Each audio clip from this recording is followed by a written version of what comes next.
السلام علیکم ورحمۃ اللہ وبرکاتہ۔ آج جو ہم پڑھیں گے یہاں تک ہم نے نیکسٹ ویڈیو میں بتا دیا لیسن نمبر 2 میں، اور اگلا سوال ہمارا ہے دوسرا، تو ہم یہاں سے شروع کریں گے۔ آج سوال ہے حضرت محمد صلی اللہ علیہ وسلم کو ماننے کا کیا مطلب ہے، یعنی کہ آپ صلی اللہ علیہ وسلم کو جو ہم مانتے ہیں اس کا مطلب کیا ہے، کہ کیا مانتے ہیں آپ صلی اللہ علیہ وسلم کو، کیا ماننا چاہیے۔ تو اس کا جواب ہے حضرت محمد صلی اللہ علیہ وسلم کو ماننے کا یہ مطلب ہے کہ آپ صلی اللہ علیہ وسلم کو اللہ تعالیٰ کا بھیجا ہوا پیغمبر یقین کریں۔ جو کافر لوگ تھے وہ کہتے تھے کہ اللہ تعالیٰ کی طرف سے اگر بھیجے ہوئے ہیں تو کسی فرشتے کو بھیجیں، یہ تو ہماری طرح انسان ہی ہے، اسے کیوں بھیجا گیا۔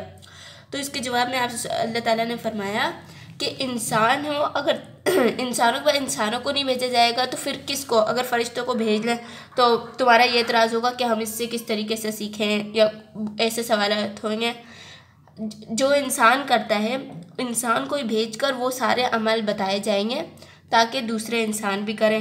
تو اس لیے اللہ تعالیٰ نے انسان کو، آپ صلی اللہ علیہ وسلم کو اللہ تعالیٰ کا بھیجا ہوا پیغمبر یقین کرنا چاہیے، اور اللہ تعالیٰ کے بعد ساری مخلوق سے آپ صلی اللہ علیہ وسلم کو افضل سمجھے۔ اب لوگ کہتے ہیں کہ ہمارے ماں باپ افضل ہیں، یہ ایسے نہیں کہنا چاہیے، یا کوئی عزیز کو کہتے تھے یہ ہمیں بہت زیادہ پسند ہے، ان سب سے زیادہ آپ صلی اللہ علیہ وسلم کو افضل سمجھنا چاہیے اللہ تعالیٰ کے بعد۔ سب سے پہلے اللہ تعالیٰ کو سب کچھ سمجھیں، سب سے بڑا اللہ تعالیٰ ہے، افضل ہے، سب کچھ اللہ تعالیٰ ہے، اور اس کے بعد ساری مخلوق سے افضل کون ہے، آپ صلی اللہ علیہ وسلم۔ اور پھر بتایا کہ آپ صلی اللہ علیہ وسلم سے محبت رکھیں، اور محبت رکھنے کا مطلب یہ ہے کہ ان کے حکموں کی تابعداری کریں، سب کچھ کرنا چاہیے، جو بھی احکام آپ صلی اللہ علیہ وسلم نے بتائیں اس پر عمل کرنا چاہیے۔ آگے بھی یہی بتا رہے ہیں، اور آپ صلی اللہ علیہ وسلم کے حکموں کی تابعداری کریں۔ یہ تو سوال تھا کہ آپ صلی اللہ علیہ وسلم کو ماننے کا مطلب بتا دیا۔ کیا بتایا اس میں کہ آپ صلی اللہ علیہ وسلم کو اللہ تعالیٰ کا پیغمبر یقین کریں، اور ساری مخلوق سے افضل سمجھیں، آپ صلی اللہ علیہ وسلم سے محبت کریں، اور آپ صلی اللہ علیہ وسلم کے بعد، اللہ تعالیٰ کے بعد آپ صلی اللہ علیہ وسلم کو ساری مخلوق سے افضل سمجھیں اور حکموں کی تابعداری کریں۔ دوسرا سوال ہے، یہ کیسے معلوم ہوا کہ حضرت محمد صلی اللہ علیہ وسلم اللہ تعالیٰ کے پیغمبر ہیں؟ تو یہ بھی پتہ، اس کا جواب ہے آگے۔ اس کے جواب میں بتا رہے ہیں کہ انہوں نے ایسے اچھے کام کیے اور ایسی ایسی باتیں دکھائی ہیں اور بتائیں جو پیغمبر کے سوا اور کوئی نہیں دکھا اور بتا سکتا۔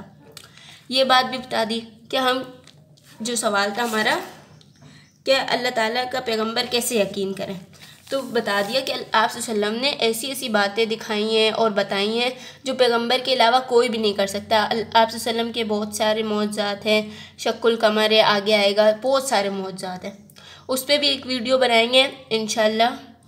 نیکسٹ سوال ہے، یہ کیسے معلوم ہوا کہ قرآن شریف اللہ تعالیٰ کی کتاب ہے؟ اس کا جواب دیا حضرت محمد صلی اللہ علیہ وسلم نے فرمایا کہ یہ قرآن مجید اللہ تعالیٰ کی کتاب ہے، اور اللہ تعالیٰ نے میرے اوپر نازل کی ہے، یعنی اتاری ہے۔ جب آپ صلی اللہ علیہ وسلم نے خود ہی کہہ دیا کہ یہ جو کتاب ہے قرآن مجید وہ اللہ تعالیٰ کی کتاب ہے اور اللہ تعالیٰ نے مجھ پر نازل کی ہے، تو پھر ہم کیا، اس میں کوئی شک ہی نہیں رہا، اس کا جواب بھی آ گیا۔